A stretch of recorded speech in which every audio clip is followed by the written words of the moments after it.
It's Tuesday, 28 January. Welcome to the PDB Afternoon Bulletin.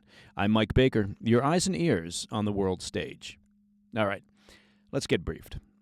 First, we'll begin at the U.S. southern border, where U.S. Border Patrol agents came under fire on Monday from suspected members of a Mexican drug cartel as a group of migrants attempted to enter the U.S. illegally. Well, now that the cartels have been labeled as terrorist organizations by the new U.S. administration, you'd think that a proportionate response might be in order when they choose to fire on U.S. personnel. But I digress.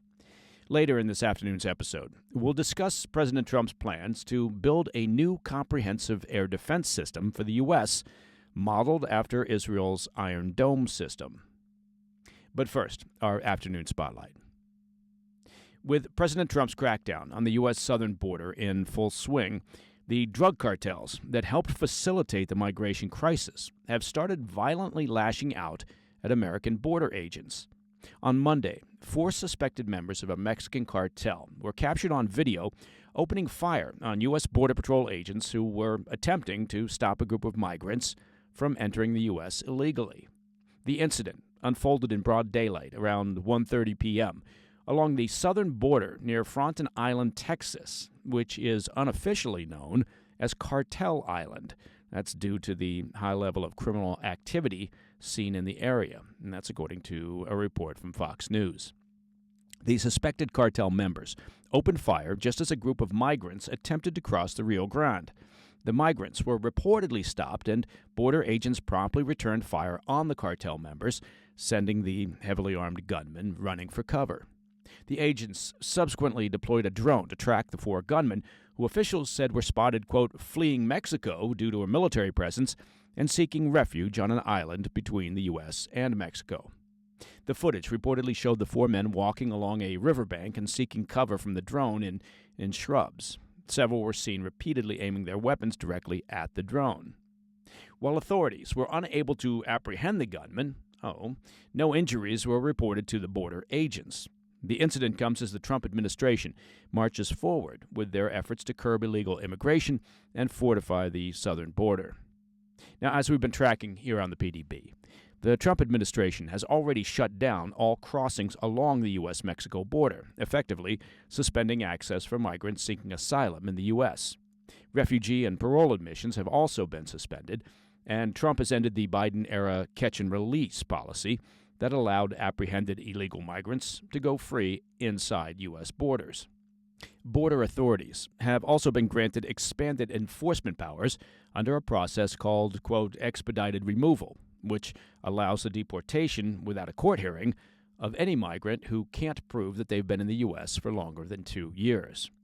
Collectively, the aggressive policies are already having a significant effect on illegal immigration.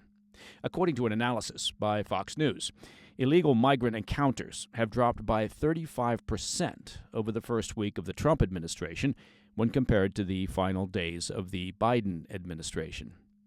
Meanwhile, officials with U.S. Immigration and Customs Enforcement, ICE, revealed Monday that they've already arrested at least 3,552 migrants living illegally in the U.S., including roughly 1,179 on Monday alone. The targeted arrests are currently unfolding in sanctuary cities across America, with authorities prioritizing illegal migrants with a criminal record or who have been deemed a potential threat to public safety. All right, coming up, President Trump signed an executive order Monday ordering the Pentagon to begin building a new comprehensive air defense system for the U.S. that's modeled after Israel's Iron Dome system. I'll be right back.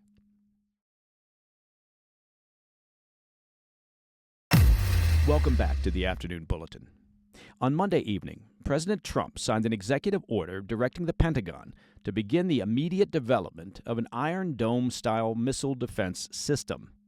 The system, modeled after Israel's successful Iron Dome, which, of course, has been instrumental during its conflicts with Iran-backed proxies and in its direct engagements with Iran, is designed to counter a range of threats, from ballistic to hypersonic to cruise missiles.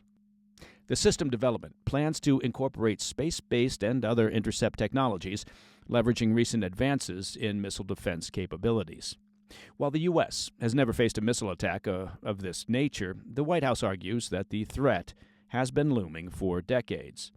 Citing the 2002 U.S. withdrawal from the Anti-Ballistic Missile Treaty and the evolving capabilities of adversaries, the Trump administration framed the initiative as long overdue, as the executive order states, quote, official U.S. Homeland Missile Defense policy has remained only to stay ahead of rogue nation threats and accidental or unauthorized missile launches, end quote.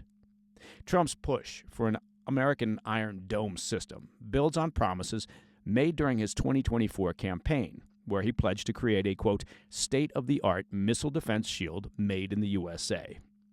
Addressing the 2025 House Republican Members' Conference dinner in Florida on Monday, Trump emphasized the urgency of the endeavor, declaring, quote, we protect other countries, but we don't protect ourselves, end quote.